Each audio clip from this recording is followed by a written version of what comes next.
অতিকৈ মৰমৰ ছাত্ৰ-ছাত্ৰীসকল, আজি মই তোমালোকৰ সন্মুখত সংবেদননো কি অৰ্থাৎ ইংৰাজীত সেন্সেশন মানেনো কি সেই বিষয়ে এটা সৰু ভিডিঅ' প্ৰস্তুত কৰি লৈ আহিছোঁ। সংবেদন কি অৰ্থাৎ সেন্সেশন। সংবেদন হ'ল জ্ঞান আহৰণৰ প্ৰাথমিক পৰ্যায়।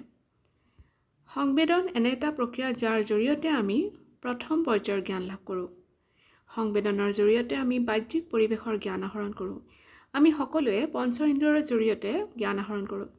তোমালোকে সকলোৱে জানা পঞ্চ ইন্দ্ৰিয় কেইটা? পঞ্চ ইন্দ্ৰিয় পাঁচটা, আৰু সেয়া কি কি সেয়াও তোমালোকে জানা। সেয়া হ'ল চকু, কাণ, নাক, জিভা আৰু ছাল। এতিয়া মই সংবেদনৰ এটা উদাহৰণ দিছোঁ। ধৰা হ'ল মোক পিঠিত কিবাহে কামুৰিছে বা মোৰ ভৰিত কিবাহে পিন্ধিছে। এই যে মোক কিবাহে কামুৰিছে বা ভৰিত পিন্ধিছে বুলি অনুভৱ হৈছে, সেয়াই হ'ল সংবেদন। এইটো হ'ল প্ৰাথমিক জ্ঞান, অৰ্থাৎ যেতিয়া আমি প্ৰথম প্ৰকৃতিৰ জ্ঞান আহৰণ কৰোঁ, সেই জ্ঞানকেই সংবেদন অৰ্থাৎ সেন্সেশন বুলি কোৱা হয়।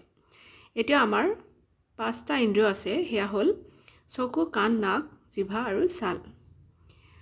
আমি চকুৰে দৃষ্টি সংবেদন লাভ কৰোঁ, কাণেৰে শ্ৰৱণ সংবেদন লাভ কৰোঁ, নাকেৰে ঘ্ৰাণ সংবেদন লাভ কৰোঁ, জিভাৰে স্বাদ সংবেদন লাভ কৰোঁ আৰু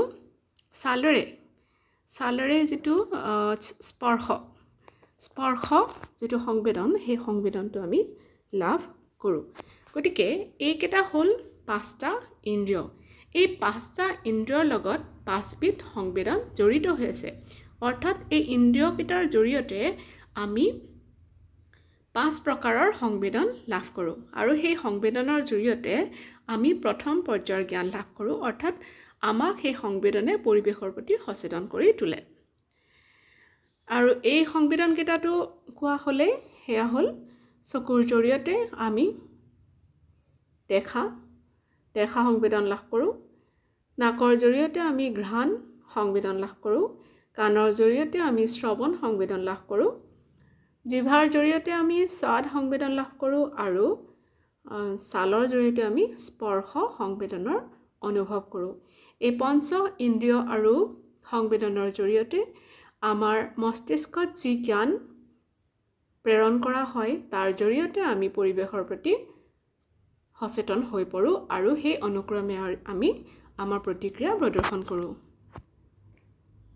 চকু দৃষ্টি, কাণ শ্ৰৱণ, নাক গোন্ধ, জিভা সোৱাদ, ছাল স্পৰ্শ সংবেদন।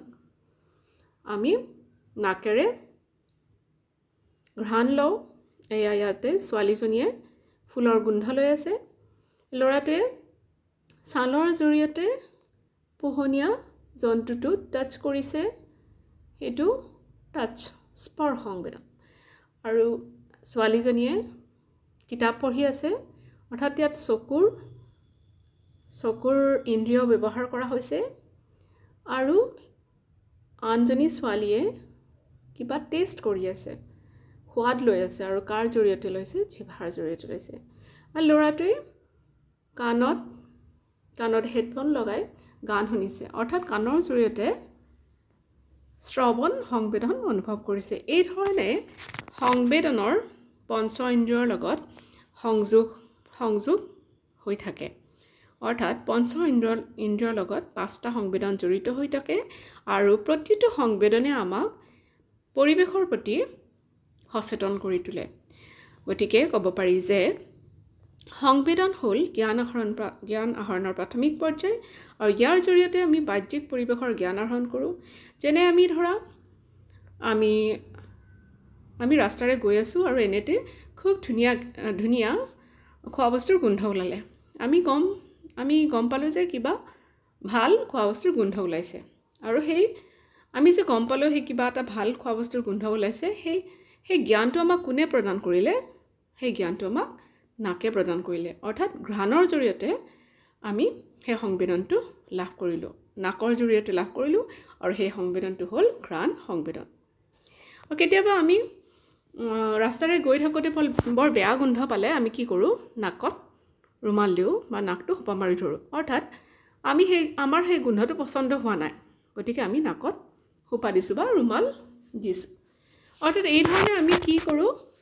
আমি পৰিৱেশৰ প্ৰতি সচেতন হৈ পৰোঁ গতিকে আমি ক'ব পাৰোঁ যে যি প্ৰক্ৰিয়াৰ জৰিয়তে আমি পৰিৱেশৰ পৰা প্ৰাথমিক পৰ্যায়ৰ জ্ঞান লাভ কৰোঁ তাকেই সংবেদন অৰ্থাৎ সেন্সেশন বুলি কোৱা হয় এইখিনিতে ভিডিঅ'টো শেষ হৈছে ধন্যবাদ